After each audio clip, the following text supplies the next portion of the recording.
So after some solid nerfs to the very strongest factions in Warhammer 40k, which are the armies that look set to catch up and maybe challenge for the top spots, and how badly hit were the armies that took the nerfs? Let's talk about what's looking scariest after the points changes.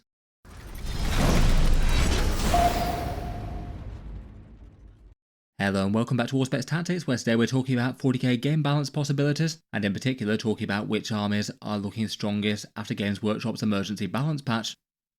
As people had speculated for a while, yesterday Games Workshop dropped an emergency balance update, hitting the Imperial Knights, Death Guard and Chaos Knights, all with some fairly significant points increases to their best units that often tended to see most tournament play. And I feel like these will shift the power of those factions by at least a fairly meaningful amount, not completely devastating, but maybe not quite as far ahead as they used to be. Previously, these armies have been the most dominant in Warhammer 40k in recent times. Win rates were around about 55% to 60% at tournaments and in casual play. And they're also getting the most tournament victories as well, perhaps Death Guard first, then Imperial Knights, then Chaos Knights, in that order. It sounds like these emergency balance changes will probably be a fairly temporary state of affairs. The balance data slate itself is still to come, it's said next month, so somewhere between 2 and 6 weeks away is likely. And given that the last one came at the start of June, it seems likely to be towards the start of September. If I had to predict, I'd guess it might be around about 2 or 3 weeks out personally. Though of course we're not going to know that for sure until we get some actual confirmation. For this video, I thought it could be interesting to talk about how much it's hit those top armies, at least in terms of points increase, good units and options to fall back to, and also look at the stronger factions that look like they're in a really good position to rise up and do well, if the best lists of these top factions just seem a bit more beatable than they were before. Obviously all very speculative at the moment, it'll be interesting to see how it plays out in the actual data, and I still take this all particularly with a pinch of salt, particularly if playing casually. In general, player skill and army list construction tend to be better than choice of faction in 40k.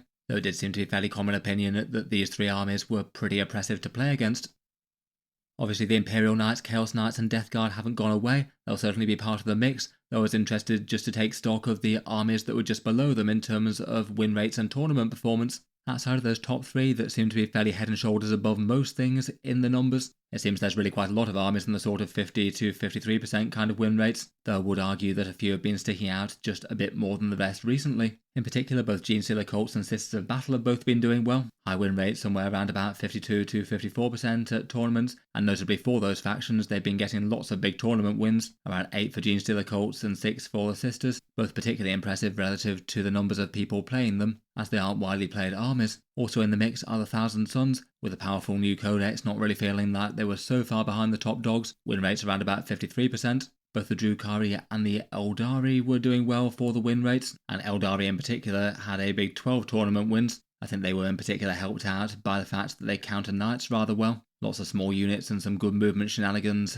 and fire dragons to break big knights. Between all that, on average they seem to have more success against the big stompy robots than most. Though beyond all of those, there's loads of other things that have been doing pretty well. Blood Angels with their dangerous jump infantry have been doing pretty great. Black Templars won 2 grand tournaments in their first weekend of play, which seemed pretty impressive. And then we've got things like Chaos Demons, Necrons, World Eaters, Space Wolves, all of which are doing solidly enough. And then plenty of armies that have slightly lower win rates on average, but still seem to be topping tournaments rather well. Tau Empire, Chaos Marines and Guard, and perhaps Subterranean Assault specifically for the Tyranids. I guess for these changes though, it's probably not going to be quite as simple as just the armies that were doing better just flatly rising up when they've got less competition, just because the armies that were at the top tended to be armies of a certain type. Certainly both the Knight armies play in a very similar way, great big stat check armies with enormous amounts of damage and defense that many armies just couldn't really handle. If your faction struggled against super heavy vehicles, then you were going to have a bad time. And it did maybe mean that armies like Eldari and Genestealer Cult might have been doing a bit better, with their guerrilla warfare tactics and movement shenanigans being able to outwit the Knights and still bring the focus damage to bring them down when they needed to. At the same time, Knights being really strong could have had a bit of a stomping down effect on the other sort of armies that tended to win by raw might. Blood Angels with their fast moving big melee damage seem to be having a tough time against them with breaking those big holes with lots of wounds. The Adepta Sororitas didn't tend to have a good time against Death Guard or the Knight armies, lots of big damage 3 guns, and arguably doing the big stat check sheer power thing better than them. Death Guard I think had an element of this too. You could certainly play them with a huge amount of light vehicle spam, generally good damage and defense and supported by some other good units. They felt like they were a bit more complicated than Knights though. Mortarian's Hammerless with a bunch of Plague Burst crawlers meant that they tended to be quite good against Eldari. They tended to do well against armies that wanted to get close, as that brings you in range of their contagion debuffs. As a result, they seem to at least have a fair chance against more or less everything, and perhaps a bit less skewed by matchup than the Knights. To focus in on a few of those armies that might rise up, the Blood Angels seem to be in a pretty great place. They're still doing rather well with the tournament victories, around 50% to 51 or so. Still have managed to win a whole bunch of tournaments despite a rather scary meta that they're going into. Armies using either Liberator Assault Group for just sheer mass damage, though plenty enjoy the Angelic Inheritors as well, usually going in with multiple units of jump packs, Sanguinary Guard, Jump Intercessors, maybe Captains and Assault Intercessors or Blade Guard combos on foot to back them up, fighty lone operatives like the Sanguinor and Mephiston, any Brawler Space Marines are okay, and then often being backed up by a bit of Space Marine firepower. It seems that on paper at least, they could have a pretty positive reaction to the Knights and Death Guard nerfs. Blood Angels tended to have a very bad matchup into Imperial and Chaos Knights. The knightly profiles just have great damage output into the Blood Angels units. I felt like quite a lot of the Blood Angels damage output just wasn't great for taking down Toughness 11. They've got lots of things that often gets to Toughness 10 and then are punching up, so might have the danger of just charging into something, not quite killing it, and then getting wiped out in return pretty easily. It looks like in tournament games at least they had around a 35% win rate into Imperial and Chaos Knights, one of the most dramatically bad out of any of the stronger factions, so it just seems like the Knights might have been repressing them a bit. It does seem like it could stand to reason that if Imperial and Chaos Knights become a fair bit less prevalent and strong, the Blood Angels will be in a great position to rise up pretty directly as a result. Before we move on to talk about a few of the other armies that might be rising up to challenge, I'll just give a quick shout out to today's video sponsor in Tabletop Stronghold and talk about their range of magnetic carry cases. Magnetic cases are a pretty popular way to get Warhammer miniatures from A to B, the idea being that you put magnets in the bases of your miniatures and then they attach onto magnetic surfaces, and that means that you can have them all ranked up really close together without them moving around or knocking on each other or damaging the paintwork, and compress lots of models into a very small amount of space, not needing insulating foam. Tabletop Stronghold solution to this are their mag cases, a case made of an incredibly sturdy MDF box that's very hard to damage. And then in the box there's several layers worth of steel shelves that you can raise or lower depending on the height of the miniatures that you want to transport. On the front goes a nice acrylic sheet to keep things protected, and it's also nice to be able to see your miniatures as you're storing and transporting them and have that paint on display. Broadly speaking, I've heard generally quite positive things about them, lots of good reviews on Reddit and down in the YouTube comments, pretty sturdy and practical, maybe being a little bit on the heavier side than some being one criticism. As well as the cases, they've also got a terrain set as well with some MDF tournament terrain if that's something you're interested in. It's a little cheaper if you buy a mag case. Check them out below if you'd like to take a look over their range though. I'll talk through a few of their cases at the end of the video for those interested, but in any case a big thank you to them for sponsoring this one. Getting back to some of the other armies that seem to be in a good spot at the moment, the Genestealer Cults seem to have been doing rather well by the numbers, win rates around 54% at tournaments, and as mentioned a great big 8 tournament victories, a pretty enormous amount when weighted per player, as they tend to be one of the less widely collected factions in 40k and perhaps a slightly higher scale army to play. In recent times they tend to have been winning most of these events with the Host of Ascension. That's the balanced reserve shenanigans one, where you get some big damage buffs once you're deep striking onto the board. They've got plenty of units that are usable there, but you often tend to have big blocks of neophyte hybrids with some mass firepower backed up by some ridge runners making AP better, and then layer some of the punchy detachment stratagems on top of that to bring a pretty frightening amount of damage to bear. They've got lots of other good support besides that, small units of acolytes for cheap deep strikers for secondaries and things. They've got access to sticky objectives and farming command points. Nice cheap pure strain and jackal units that can skirmish and infiltrate and cost very little to recycle. And the detachment can also deliver a big melee damage squad into the fight as well with their +2 to charge. Overall they seem to be doing well, they seem to have been pretty good into knights and do quite well against armies where their more light weapons can have big effects as well, maybe against Sisters or Eldari. Having perhaps the single highest win rates and tournament victories seems like they're in a great place if the armies that were on paper better than them get taken down a peg, but on the other hand they did have good matchups into knights. So if they become less prevalent, maybe it could be an opportunity for some of the other factions to potentially gain more, like Blood Angels as mentioned. Next up we've got the Thousand Suns, and they just seem all around strong. Tournament win rates of 53%, though maybe not quite as many victories on the top tables compared with some armies out there. But despite that, really quite a lot of high placings. A bit of the actual tournament wins will be down to chance. They tend to play and win with their Grand Coven list at the moment. They're the most popular and successful, and have really quite a lot of efficient units to bring to bear. Magnus himself, Rubik Marines led by sorcerers of various stripes, usually a Mutalith Vortex beast or two, often a good contingent of Zangors with the great bows, plus some on-foot ones returning to reserve, and they do have some good anti-tank firepower as well with the Predator Annihilator and the Sorcerer's buffs that the core rule can bring. Again, with some nerfs to the top armies in the game, seems hard to imagine anything other than them going to be really quite strong. Again, like the Genestealer Cults, they tended to have a better matchup into Knights compared with certain other armies out there. Perhaps more just due to the Thousand Sons just having the sheer focal damage to be able to obliterate Knights when they needed to. So again, Knights being taken down a peg might just help other factions just that little bit more than these.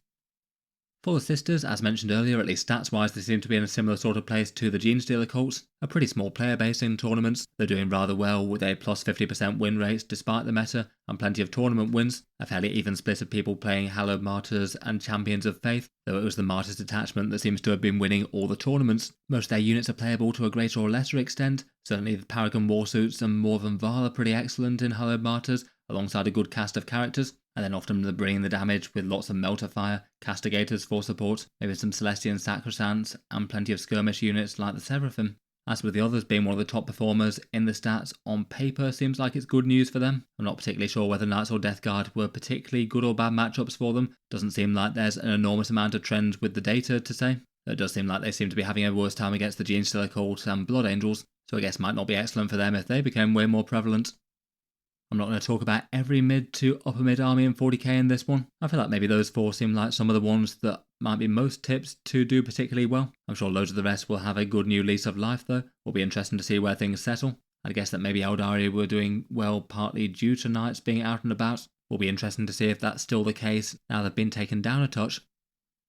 For those big three factions themselves though, it's interesting to take a look at the points rises and see just how badly punished some of their top cookie cutter lists have been hit by that. For the Death Guard, they had rises to the Deathshroud Terminators and Poxwalkers, plus basically all their demon engines to a greater or lesser extent, the bloat drones with the Blight Haulers being particularly well hit. And then basically all their more commonly played characters went up by around about 10 to 15 points. Death Guard certainly had a few archetypes they could build around. For just a couple of cookie cutter examples, here's the more balanced Virulent Vectorium list that was used to win the WTC Warmaster GT, certainly one of the hardest events to do well at given the level of competition. This one feels pretty standard for that. 2 Lords of Contagions with the Deathshroud Terminators, some infiltrating Poxwalkers, a Plague Marine combo, jumping out of a Rhino for some big damage, plus a Demon Prince, and then a whole slew of the lighter Demon Engines, 3 with the Blight Launchers, 2 Blight Haulers, and a Flesh Mower drone. That feels like a very typical list for that detachment. One of the scariest detachments out there was Mortarian's Hammer though. That's the one where you can mark things to be automatically afflicted, which helps out demon engine shooting, including particular Plague Burst Crawler indirect fire, and also was great for delivering Deathshroud Terminators. As a result, lists could build quite differently for that one, such as this one by Steve Trimble, who won Games Workshop's Tacoma Open event, going heavy on the Deathshroud Terminators and adding 3 Plague Burst Crawlers into the mix in place of the Plague Marine block. To take a look as to how those points changes would affect those lists, the Virulent Vectorium list would go up by around about 200 points, the Mortarian's Hammer one would go up by 230, so as a result you could probably expect Death Guard army list to be taking around about 10% less stuff into battle. If you wanted to feel basically the exact same thing, you could drop say something like 1 unit of Poxwalkers and a Bloat Drone with a heavy Blight Launcher, or you could drop 1 Plague Burst Crawler and still basically run these same things with the same rules as before, but you would just have just that little bit less threat. In reality though, it rarely tends to be that simple with nerfing armies, as increasing points on some things generally mean that there's just more pivot to other things. In particular, maybe coming off slightly lightly are the Plague Marines. They had a nerf to a couple of the support characters, though not the Malignant Plague Caster. They still have absolutely awesome damage when jumping out of a Rhino. The Demon Prince in Vectorium wasn't affected with his 5+ Feel No Pain, and Mortarian himself is occasionally used. Feels like he's got more tempting by comparison if most of the rest of the army went up by 10% or so. It maybe feels like Champions of Contagion style army lists didn't really do quite so badly in comparison to Mortarian's Hammer maybe. Overall, given the Death Guard's place of strength, I wouldn't imagine that they're anywhere near out of the running. I still guess they're going to be one of the stronger armies of 40k after this. For the nightly points changes, they seemed about a similar sort of magnitude, the majority of Titanic Knights going up 30 points or so, a few of them very slightly more like Canis Rex or the Atropos, and Armiger Helverins went up for the Imperials.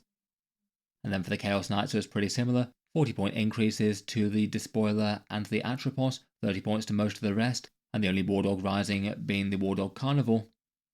Again, just taking a cross section of 3 lists that won tournaments recently for Imperial Knights. Canis Rex is in basically all of them, the Atropos generally being the most commonly played other big knights, and then these ones in particular have backed it up by even more Cerastus and then a bunch of Helverins. As a result, these examples have gone up anywhere between around 130 to 200 points, so maybe just seeming a little bit lighter than the Death Guard, but on the other hand, almost everything in the knight roster did go up besides the Armiger Warglaves. so it's not really like they've got many options to pivot to.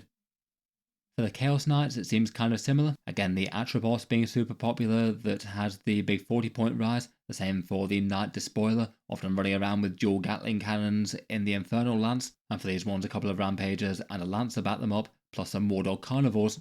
It looks like for these tournament topping lists, they've actually fared maybe a little bit worse than the Imperials on average. The specific list that enjoys the Atropos and Despoiler generally going up around 200 points. I don't know if the extra 10-point increases might be enough to nudge people a bit more in favour of the other Knight variants, though it doesn't seem like it's been a big difference if they were preferred before.